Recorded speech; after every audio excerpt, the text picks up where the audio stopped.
Well, this week I came face to face with a convicted terrorist.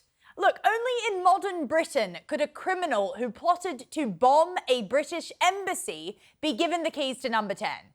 This is Triggered. From jihad to council chamber, what could possibly go wrong? For me, it all sort of started when I was 11 years old.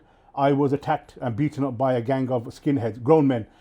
11 years old on my way to school. Okay, understandable, but it doesn't necessarily turn one into a terrorist. I denied all the charges. I told the judge that I was tortured, that the charges, were all false and made up. But every appeal he did fail. So Shahid is very much still a convicted terrorist. As far as the law is concerned, this happened outside the British jurisdiction. Okay, Shahid, so you've got a clean record then? On my DBS, I don't have anything on there. My DBS is clean, other than the conviction that I have in this country, which was in the mid-90s for some other stuff that was happening here. What was that conviction? That was just around some of the stuff I got involved in around fighting and violence and stuff like that. Oh, okay, just some other conviction that involved fighting and violence.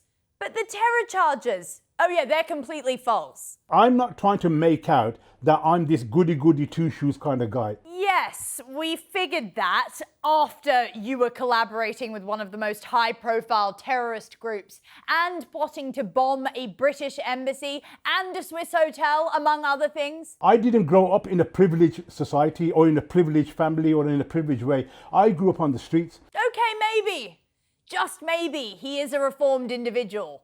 Well, one simple question now. Do you condemn Islamic extremism, Shahid? Unbeknown to me, the sheikh of the tribe that I aligned myself with was a hardcore anti-government tribe. Yeah, you know those people that you hang out with and never sort of mention anything about their hatred for the government of the day? First guy that shook hands with me in the mosque when I was praying, I became friendly with them, and I said, "Oh look, I'm trying to do this." He goes, "Yeah, come to me. I'll give you space, and I'm the leader of a tribe." And I'm like, "Oh, okay." How about Hamas?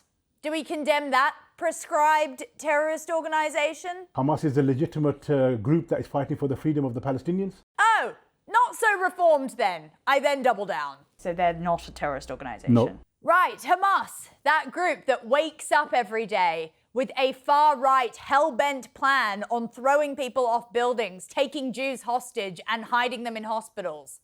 I then asked about October the 7th, that day of liberation. October the 7th was a reflection of what was going on there. Just fog, excuses. A man tying himself in knots to avoid saying that murdering completely innocent Jewish civilians is wrong. You said Muslims are not pacifists. If someone comes into your face, knock his teeth out. That's my message to the youth. I'm not waiting for him to pull a knife and stab me or to punch me in the face.